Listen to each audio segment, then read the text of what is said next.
As we inch closer to the 2023 season, and I say inch because we are in mid-February, the closer we get, the more I'm starting to believe in this three-peat that Georgia might be cooking up. I know it's a topic that has, I don't know, maybe it's been overplayed a little bit, but guys, I mean, I think they really could do it. I'm not going to say they're going to do it yet because I'm not making my preseason prediction quite yet.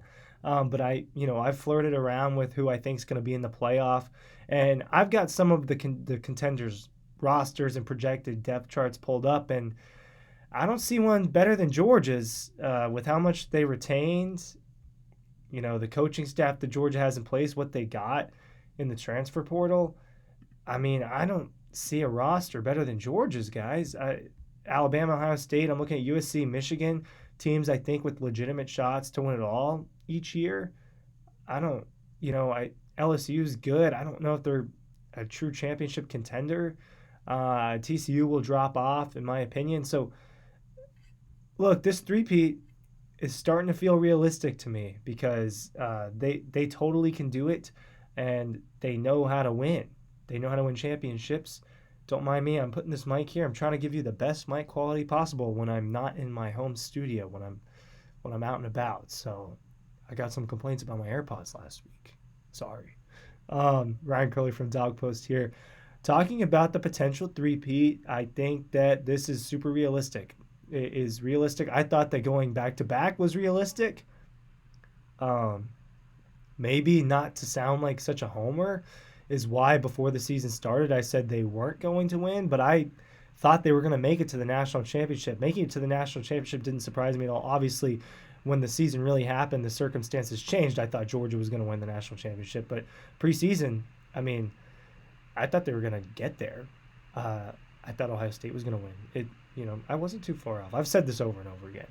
But look, man, let's just focus on Georgia first before I get to the other teams.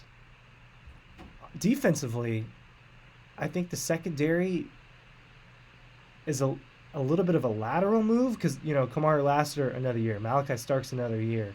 But then the other two spots you've got to replace. So, I think you'll see a slight drop-off in the secondary, just because a guy like Christopher Smith that played for so long matters so much. But Malachi Starks he might be the most talented player on this football team.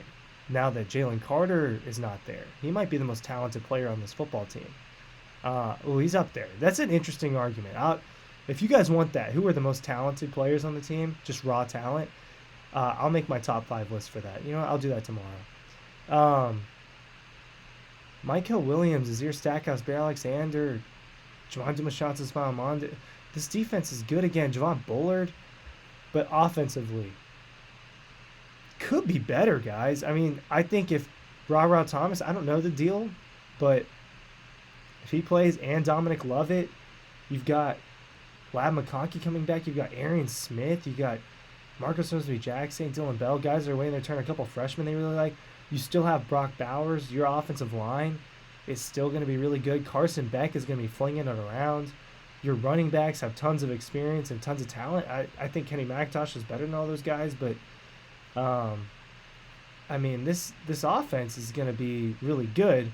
Now, it's easier for me to say that I think Carson Beck's going to be good but let's look at this. Alabama and Ohio State, right? The three programs that have been getting compared the last few years as the top of the cream of the crop, because they really are, Alabama, Ohio State, and Georgia, right? They're all in a similar situation. They're starting quarterbacks going to the NFL. They're Heisman finalists or Heisman winner starting quarterbacks going to the NFL. They're all in the same situation, right? If it's Jalen Milroe for Alabama, I'm telling you right now, I don't think that they're winning the national championship. I don't think that guy's that good. No hate for Jalen Milroe, but he's just not. I don't think that guy's going to bring them to a title, let alone a playoff. It could be Ty Simpson. I don't know a ton about Ty Simpson. I do know they like him. He's not super mobile. When's the last time? Mac Jones wasn't super mobile, and he did really well, but that offense was so stacked, and that's not the case. They've got guys, but, Jahmyr Gibbs out. You get Justice Haynes coming in. It's hard to evaluate freshmen. Ohio State, you still got the best wide receiver room in college football. It's no question, but CJ Stroud, I mean, he he had more hype behind Justin than Kyle McCord had behind him. So it's an interesting conversation. I definitely think that Kyle McCord is a good talent, and he's been there for a couple years. You know, he's in a similar spot as Carson Beck. It's easier for me to discuss Carson Beck because I'm much closer to the situation. So I don't want that to get misconstrued. I think that they're in similar situations. I know more about Carson Beck. I think Georgia's offensive line is the best of these groups. You know, the other two real contenders, in my opinion, are USC and Michigan. Well, I do think USC takes another step forward. Now, they lose their best receiver in Jordan Addison, but Caleb Williams and Lincoln Riley in year two, you get a couple transfer guys, you get some more of your own class. You improve that defense a little bit. This is a legitimate championship contender because Caleb Williams is the best player. He's the best quarterback, all right? Look, as a Falcons guy, I'm rooting for a tank to get Caleb Williams. It's how much I believe in him. I don't know what that says about Desmond Ridder, but, I mean, Caleb Williams, I'm a huge Bryce Young guy. I have been for a while. Caleb Williams has a higher ceiling than Bryce Young, and that's just the truth. Heisman winner. Wouldn't surprise me if he went back-to-back Heisman winner. But look, the team that's retaining the most of their core is Michigan. They're not really missing much of their core that matters a lot, right? Quarterbacks coming back. Star running backs are coming back. A couple of your really good receivers. Actually, all your good receivers are coming back. You're retaining part of the offensive line that won the Joe Moore Award, whether you like it or not. Most of your defense is coming back. So Michigan, to me, is a real threat.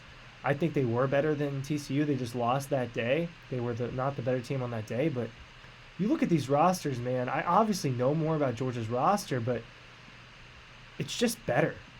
Their coaching staff is the best. Whether you're a Bobo guy or not, their coaching staff is the best. And this three-peat is feeling more and more like a real possibility.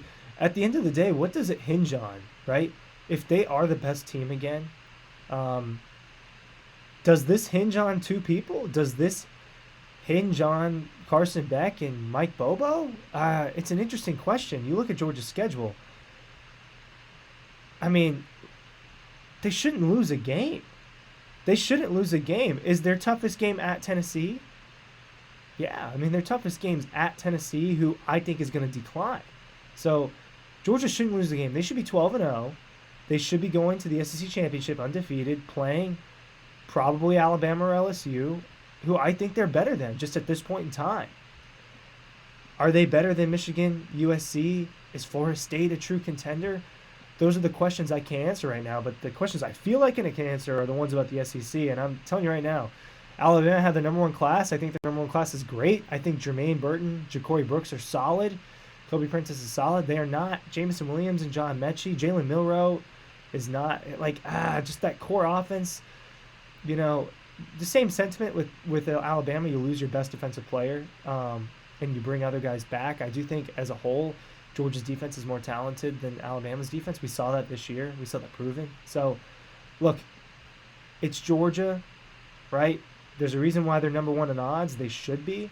This is Georgia's thing to lose. All right, at this point in time, this is Georgia's thing to lose. The three-peat is realistic. What do you think? Links are down below for Double Dogs, Red Zone, DoorDash, all that good stuff down below. I'll see you at the site, dogpost.com. Thanks for watching.